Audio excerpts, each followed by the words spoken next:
Okay, here we are in Primal Avatar. Primal Avatar is the destiny associated with druids. And looking in the core, you can see that the core grants you spell power, spell points, and bonuses to caster DCs. There are no melee or ranged bonuses in here. So what that tells us is this is a caster-focused tree designed for caster druids. You probably could benefit from some of the skills if you were on a ranged or a melee. However, you would not be getting any melee or ranged spell power out of that. But many of these abilities are very interesting. This is the only tree that has a built-in bonus to your main stats. So you can pick either strength, constitution, and dexterity, or intelligence, wisdom, and charisma for a total of +2. So if you are a DC caster, keep that in mind, that DC casters want to get their DCs up as high as they possibly can from any bonus that they can find. So likely you would want to put points into this to get your intelligence, charisma, or wisdom up higher. This is the tree who's got Mass Frog. We've got a Mantle, we've got our Epic Strike, and we have a very interesting couple of things in here. One is that we can summon an ally. So let's get started. Let's look at our actives in the Destiny. You can see there's quite a bit. One of them is our Rejuvenation Cocoon. That's our heal. Everybody will be familiar with that. This is our ally. This here functions like a turret. We put it down and it will do whatever. Because I went lightning, you can pick in this. You can pick fire and healing. You can pick lightning and cold and sonic, or you can pick acid and poison. And each of the branches allow you to do slightly basic things. The fire and healing, you can summon a dryad that will throw out heals for the party. It's fixed to one location. And then the lightning, cold, sonic, and the acid and poison, they throw out extra DPS. So we'll pin these abilities here. This is our greater form. This is our Epic Strike, this Stormcatcher right here. And Thunder and Snow, that is an ability that plays off of the Epic Strike. And here is our Mantle, the Mantle of the Sky. So we activate that, and we've got this enhanced cold, electric, sonic spells, and we've got this ability here that grants us extra temporary spell points whenever we proc a certain ability. Now, one of the things I know is that if you are on a caster build and that you run out of mana often, that this Mantle is very helpful because it is constantly generating temporary spell points for you to use, and it's a pretty significant amount. So I will throw down the hireling here. This is the summoned, and you can see it's right here. And it is pinned, but it is casting now, and because I'm under attack, it's going to, well, it looks like it's just kind of hanging out. But you can see it lasts for quite a while. They say it's about 8 seconds, so we'll do another one. So there it is. And he is attacking the giant with lightning and cold and sonic. And he won't follow us because he's pinned there, but he will act like a turret of defense. Now here is my Epic Strike, and that is a really cool, very similar to the Druid Call Lightning, and you can see it activated my Evergreen, giving me bonus spell points. So again, if you are on a caster and you feel like you never have spell points, this Mantle may be a good mantle for you to try. The epic strike seems to hit pretty well. Remember that I've got it heightened, empowered, maximized, and quickened. I can also, that's a good idea. I can also do my epic and embolden it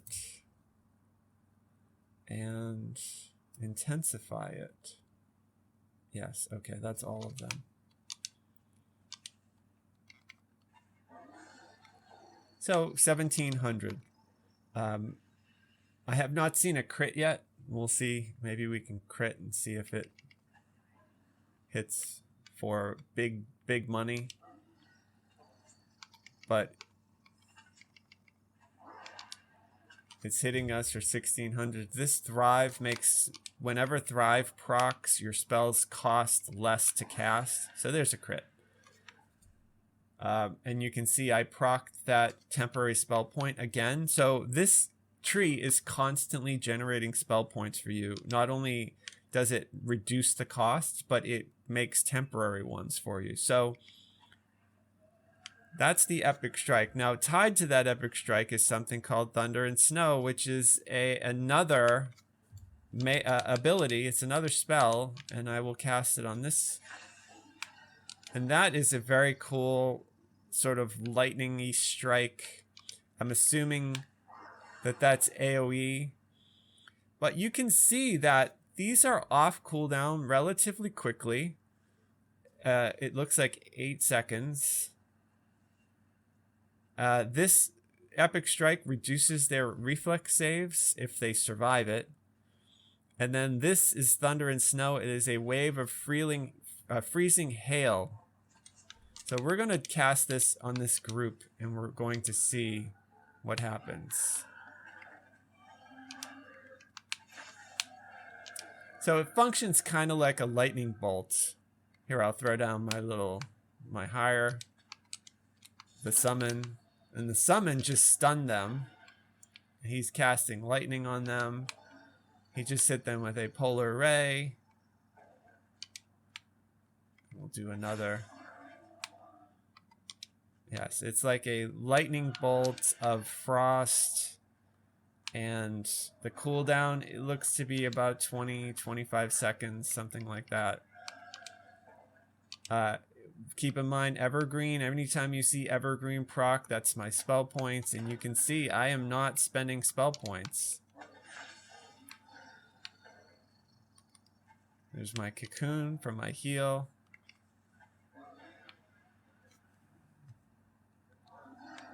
Yeah, so it puts a debuff on them. It debuffs their reflex saving throws. Now, something else that I want to try, I do not have high transmutation DCs. You can see my DC on this is only 73, but I have Mass Frog, so I'm going to allow them to get all around me, and then I'm going to cast Mass Frog and see if I can make some frogs, which I did.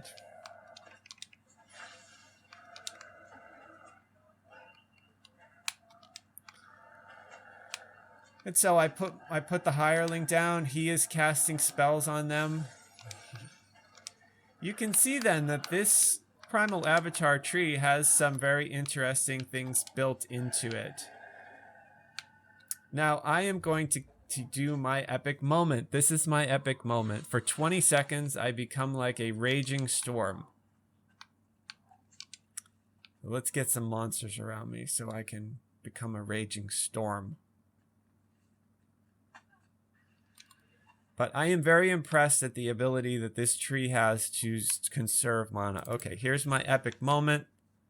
So now I look like a storm here. And it looks like it's doing the same thing that Shadow Dancer did, whereas something that, yeah, enemies close to you are dealt cold damage. And I am immune to cold, electric, and mind control. But it doesn't last that long, unfortunately. But if you were in a sticky situation, it would probably help you. gonna throw Mass Frog one more time and see if I can turn any of these giants into frogs. Let them get close to me.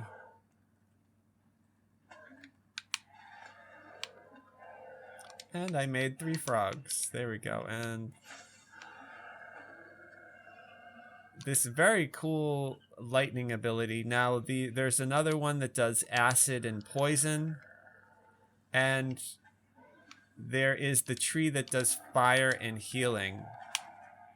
And they all play the same way. You get bonus spell points. You get the summon that you can plant. See, the summon is in the middle of that group. That's what just killed all those. That was the summon. But I think the most impressive thing about Primal Avatar, aside from the fact that it will grant you an extra main stat ability, is the fact that it's very good at conserving mana.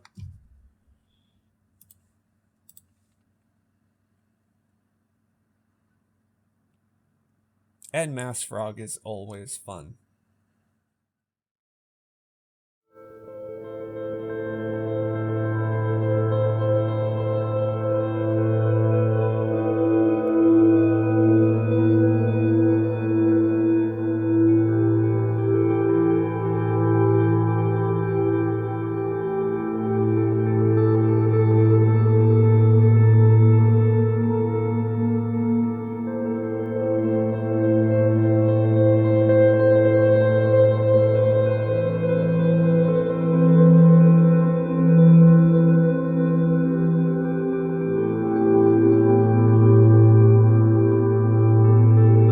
Join us for more. I plan to do lore videos for each quest in DDO, as well as the raids. Plus, I will be releasing more Session 0 videos for DDO on topics such as player character races, the religions of Eberron, the Last War, and the Mournlands, the Dragon Marks, the Dragon Marked houses, and much, much more. Click the like button if you enjoyed this video. Comment down below. I like interacting with other players. My main tune in DDO is named Mary. I am on Sarlona. I also have a guild on the Hardcore League. My guild is Death Smile. Please say hi if you're on either of those servers. Subscribe to see more Adventure AI content about DDO, Dungeons & Dragons Online, and gaming in general. I also play Star Wars The Old Republic. You can join us at Adventure AI on Discord. Check us out on Twitch. Check us out on Twitter. You can go to our Patreon and become a patron of the channel, where you would get access to all of the scripts, the images, the music, the videos, as well as behind the scenes, and the ability to request topics for me to make